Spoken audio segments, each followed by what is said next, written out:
primeiro entender a fundo o que é o fenômeno mediúnico, né? Estudando o Livro dos Médiuns de Allan Kardec.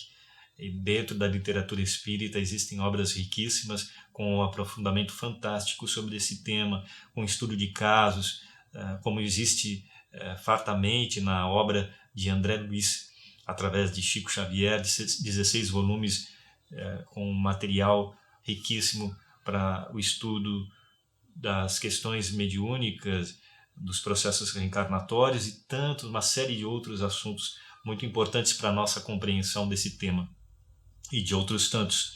Vamos indicar apenas 2 obras em que há apontamentos específicos sobre o caso da epilepsia, lembrando que isso depende muito de cada histórico reencarnatório, de cada criatura que passa por esse problema. Não existe uma padronização, né? Mas ali dentro a gente vai encontrar subsídios para o entendimento dessa questão, tanto em relação aos processos obsessivos quanto aos fatores patológicos da doença, ligados sempre à questão da reencarnação. Vamos encontrar no livro, você está vendo aí, um dos volumes da série André Luiz, Nos Domínios da Mediunidade, Chico Xavier pelo Espírito André Luiz. Dentro do capítulo 9, há um estudo ali de um caso específico de um paciente com doença mental, em que há a ligação de um obsessor, e o mentor Aulus instruiu André Luiz sobre aquele caso. Então vamos estudar, na verdade, a obra inteira, né? É bom que a gente leia a obra inteira, e quando a gente chegar dentro desse capítulo, a gente vai entender melhor como acontece, o que acontece, e ali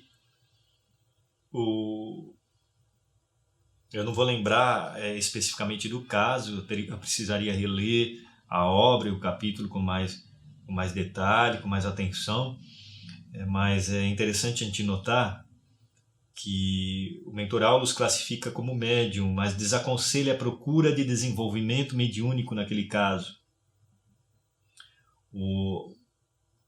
A criatura, o irmão que passa por essa dificuldade se chama Pedro.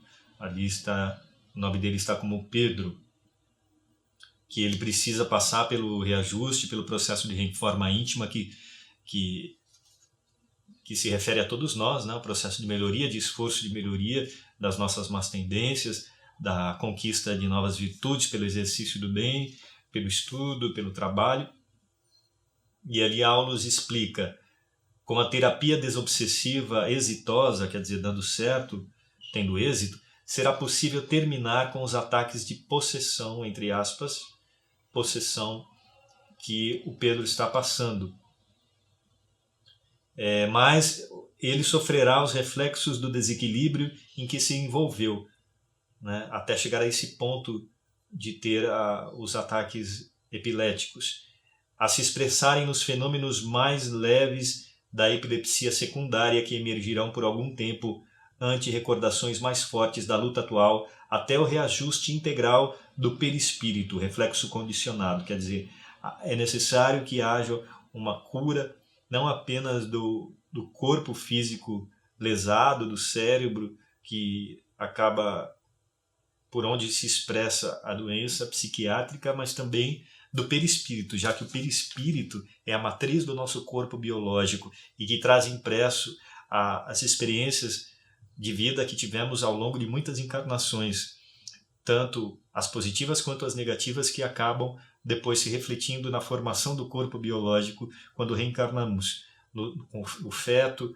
o embrião, e que se desenvolve também com o crescimento da criança até a fase adulta, junto com a genética dos pais, também levando em consideração os fatores ambientais, alimentares e tantos outros, em que existe uma rede de causas e efeitos que acabam proporcionando aquele problema que, no fundo, vai servir para o avanço e a evolução do espírito, ao mesmo tempo que a gente ressarce os débitos de erros cometidos no passado. A gente também vai angariando experiência, vai nos libertando, vamos eliminando os miasmas negativos que acumulamos até atingir a verdadeira cura. Então você veja que a cura, ela não é mágica, ela precisa vir de um processo justo e cadenciado de aprendizado que se reflete no corpo físico, na saúde, com o tempo e através das reencarnações.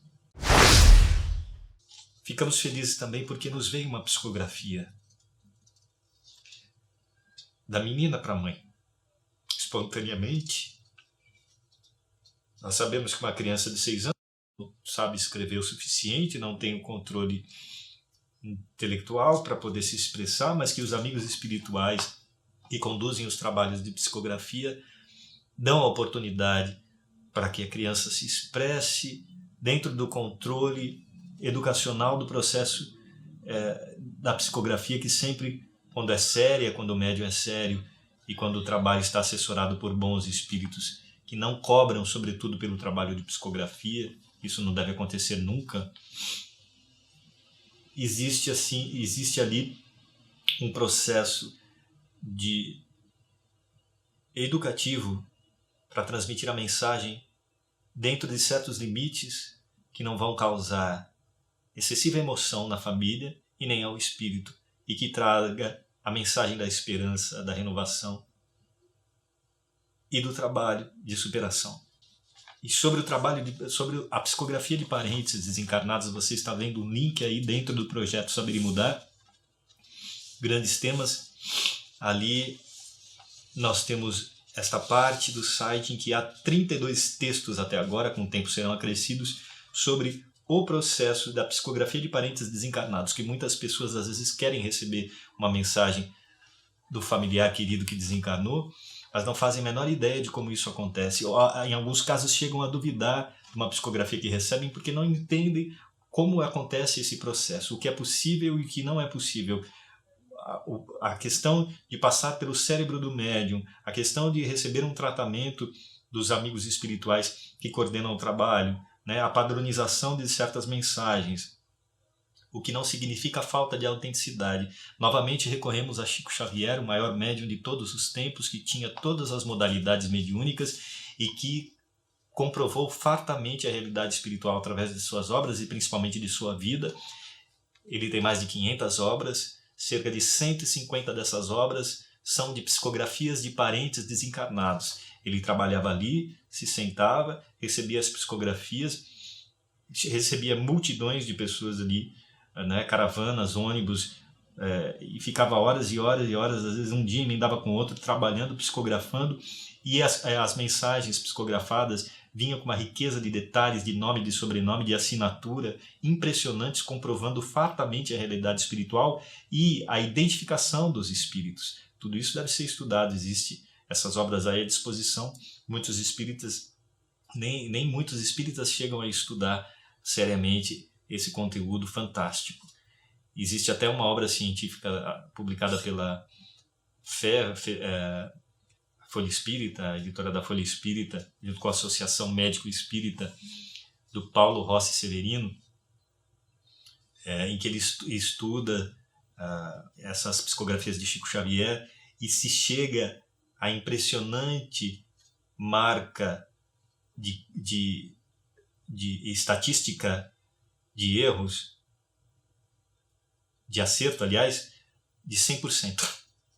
Dos dados e as informações que foram pesquisadas ali de maneira científica e de coisas que não tinham como Chico Xavier saber e que estavam ali, todas elas, em todo material que foi pesquisado. É impressionante.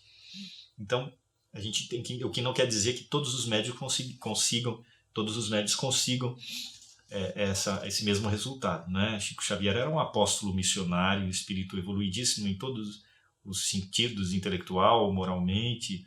Então ele veio já com essa missão, mas existem muitos outros médiuns sérios também que chegaram, que realizam ainda esse trabalho com um grau de comprovação também muito grande. Mas Chico Xavier é um fenômeno que está aí para ser estudado, com as suas obras e as obras que falam de sua vida e obra, fartamente. Quem quer realmente entender, vai atrás, pesquisa e vai atingir esse conhecimento. Então, dentro do projeto de Saber e Mudar, Projeto Saber e Mudar, ali em Grandes Temas, Psicografias de Parentes Desencarnados, voltando aí o link para você acessar, guarde esse link, estude, leia com atenção, não leia por cima, leia com atenção e repasse também às pessoas que desejam entender esse tema.